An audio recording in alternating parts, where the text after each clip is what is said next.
Looking for a powerful, comfortable, stylish and affordable fat tyre off-road e-bike?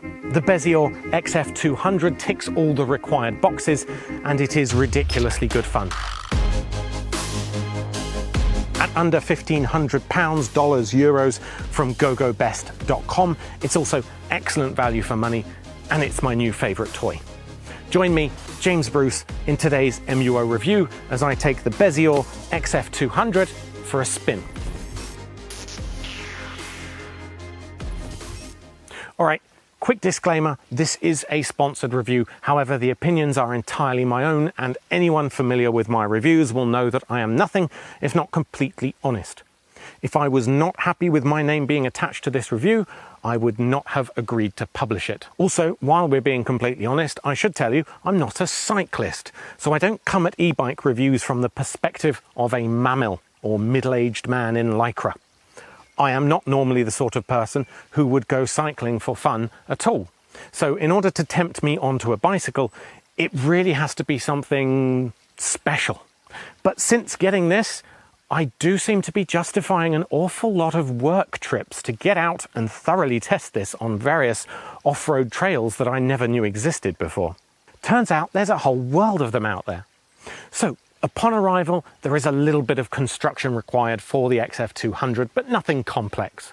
The hardest part, honestly, is pulling it out of the box, since it all comes securely cable-tied and all attached together in a roughly 30-kilogram package. Once you've got all those cable ties off and the packaging removed, you'll need to fold up and fit the handlebars as well as fit the front tyre and a few other bits and pieces like bolt on the front light and the mudguard, etc. And yes, I did fit this backwards originally. Our package came with a full complement of decent quality tools as well as a small pump and even a bike lock. That said, you're actually only going to need one of those hex tools for the initial construction. It's really pretty simple.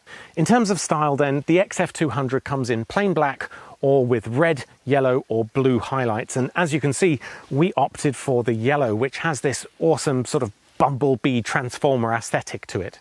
It looks incredible and it has a unique and distinctive frame shape, a lot more in common with motocross bikes than traditional bicycles.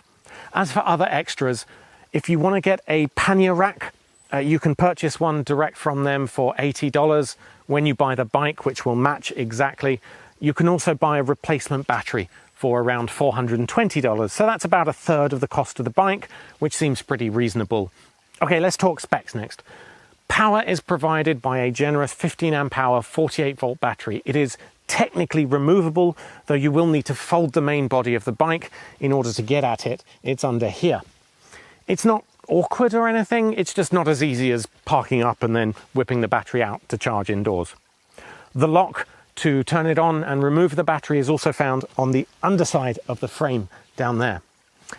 That power then feeds into a single 1000-watt rear hub drive brushless motor, which they claim can provide enough torque to carry you up a 35-degree incline. Bezior also state a maximum range of 130 kilometers, which is massive, about 80 miles. And that's with pedal assist, or still a respectable 50 kilometers or 30 miles on just the motor power alone. It takes just under 5 seconds to get up to full speed of 25 kilometers an hour. The tires, as you can see, are 10 centimeters or 4 inches wide by 60 centimeters or 20 inches diameter, and they are fat tire off-road style. Now, both the main body and the tyre rims are made of an aluminium alloy, and while the aluminium frame itself is lightweight, you do of course need to factor in the battery, which alone weighs quite a lot, plus the massive tyres. So in total, this isn't exactly lightweight in the sense that you could grab it in one hand and sort of throw it around, but you can comfortably fold it up, then lift it in the back of your car and go off for your adventure. Bezior claims a maximum load of 200 kilograms and it should be suitable for riders from 165 centimeters to 190 centimeters. For reference, I'm 105 kilograms and 185 centimeters tall. In terms of safety and comfort, you'll find 2 hydraulic S-disc brakes branded Diasland, which I found to be very responsive just out of the box. Then you have dual oil spring suspensions in the form of an adjustable front fork, which you can lock on or off as well as tweak, and a rear shock absorber on the frame of the bike down here. So those combined give a superbly smooth riding experience. Elsewhere, there's a Shimano Tourney 7-speed gear system that's pretty standard, and a basic cycle computer and speed controller. This controller does, however, have 5 different pedal assist levels configured out of the box, which feels like a good degree of granularity, more than enough when I was riding it. The only thing which slightly annoyed me was that the pure accelerator and the PAS modes are completely separate. So if you want to use just the motor regardless of your input, you'll need to drop down to level 0 PAS. If you try to press the accelerator while in any other level of pedal assist from 1 to 5, it won't do anything. It's not a deal breaker, but I did actually find it encouraged me to cycle more. So probably not a bad thing at all then, just a little bit different than what you might be used to. Now, I took this out onto some pretty rough trails, certainly more difficult than any I've attempted before. I mean, riding around the rough path on the moors is one thing, but going down deliberately designed bike trails to test you is another entirely. And the suspension really smoothed things out, as well as the massive tyres, which helped to grip. I felt like I could have taken the turns a lot sharper and faster than I did. The only thing stopping me really was the lack of experience. But it handled bumpy terrain fantastically. The small hilly jumps felt great. That said, it is quite a heavy and lumbering, powerful type of ride, rather than something more nimble and agile that you might be used to if this is not your first mountain bike. It is a very different experience to traditional mountain biking. I mentioned Bezior claims this can get you up 35-degree inclines, and I'm quite heavy, so I admit I did doubt the validity of that. But sure enough, with the pedal assist on full and with the gear down low, climbing hills really felt like cheating. You can see in the clips that I've mixed together the various levels of pedal assist and how they helped me to get up this bit of hill just outside my house. Just to give you an idea of their sort of input. I don't know if this is actually 35 degrees, but it is pretty steep.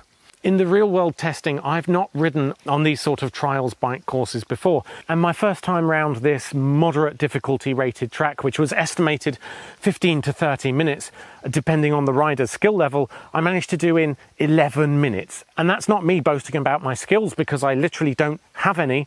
It's just that this powerful beast just didn't care. It just powered through all of the difficult bits. And I think that time estimate actually put a lot of emphasis on the final hill climb section, which would have tested any experienced rider.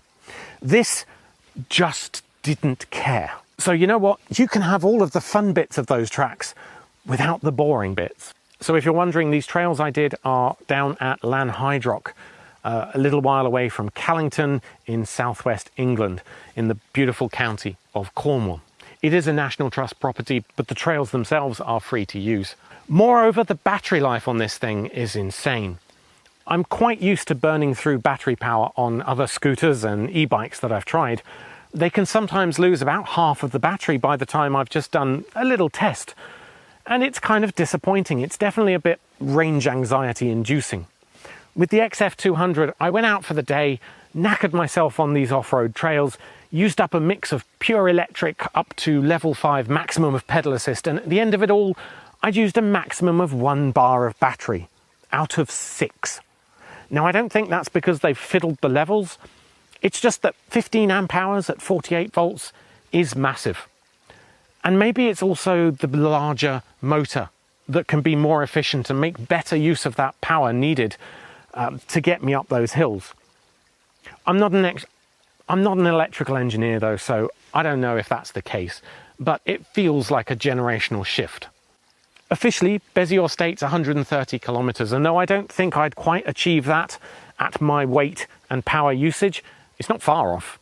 And I've been riding it on and off for hours, and it's nowhere near fully depleted yet. So I've really enjoyed my time with the Bezior xf200. I think if there is a sweet spot for motor size, for me at least, 1000 watts is it. The battery is ample enough to remove any range anxiety that I did have, and the motor is powerful enough to drag me up even the very steepest of hills.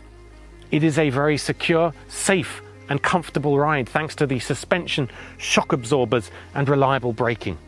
It handles any type of terrain, from rough off-road paths to trail riding in sand and gravel, and of course city use. This is definitely one to consider if you want a powerful fat tire e-bike. I guarantee you will enjoy riding this immensely. All right, that's it from me. Hit me up in the comments if you have any questions that I didn't cover. Be sure to drop a like if you appreciated this review. That's always helpful. And consider subscribing for more gadget reviews, giveaways and more from all of us over at makeuseof.com.